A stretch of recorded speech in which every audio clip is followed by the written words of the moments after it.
എൻ്റെ പ്രിയനായ നേതാവ് Shri Rahulji, Shri K C Venugopal, വേദിയിലിരിക്കുന്ന എൻ്റെ പ്രിയ സഹപ്രവർത്തകന്മാർ, എൻ്റെ പ്രിയമുള്ള സഹോദരി സഹോദരന്മാർ, ഈ ഒരു പ്രസംഗത്തിന് ഞാനില്ല. ഞാൻ ഇന്നത്തെ പ്രസംഗത്തിൽ നിന്നെല്ലാം മാറി നിൽക്കുകയാണ്. അതുകൊണ്ടാണ് ഞാൻ അവിടെ മാറിയിരുന്നത്.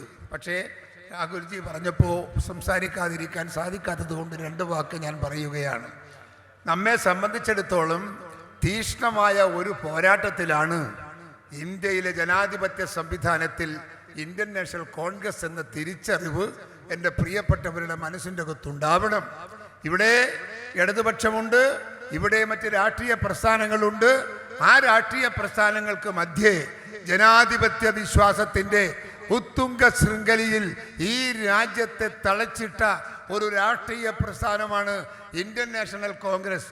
ആ കോൺഗ്രസിന് കരുത്തു പകരാൻ, ആ കോൺഗ്രസിന് ശക്തി പകരാൻ, ആ കോൺഗ്രസിന് ഈ നാടിൻ്റെ നട്ടെല്ലാവാൻ എൻ്റെ പ്രിയപ്പെട്ടവരെ ഒറ്റക്കെട്ടായി ഇന്ത്യ രാജ്യത്ത് ഇന്ത്യയിലെ സാധാരണക്കാരായ ജനങ്ങളെ ക്രോഡീകരിച്ചുകൊണ്ട് ഈ നാടിൻ്റെ കരുത്ത് ഭദ്രമാക്കാനുള്ള നിങ്ങളുടെ പ്രകടനം, നിങ്ങളുടെ തീരുമാനങ്ങൾ, ആ തീരുമാനങ്ങൾ ഇന്ത്യൻ രാഷ്ട്രീയ മണ്ഡലത്തിൽ, കേരള രാഷ്ട്രീയ മണ്ഡലത്തിൽ പ്രാവർത്തികമാക്കാനുള്ള പ്രവർത്തനവുമായി എൻ്റെ പ്രിയപ്പെട്ടവരെ നിങ്ങൾ മുൻപോട്ട് പോകണം എന്ന് മാത്രം നിങ്ങളോട് ഞാൻ ആവശ്യപ്പെട്ടുകൊണ്ട് നിങ്ങളുടെ വിചാരങ്ങൾ ഈ രാഷ്ട്രത്തിന് വേണ്ടി, ഈ നാടിന് വേണ്ടി, ഈ നാട്ടാർക്ക് വേണ്ടി അത് പൊരുതാൻ, അത് വിട്ടുകൊടുക്കാൻ നിങ്ങൾക്ക് സാധിക്കട്ടെ എന്ന് ആശംസിച്ചുകൊണ്ട് എൻ്റെ വാക്കുകൾ ഉപസംഹരിക്കുന്നു.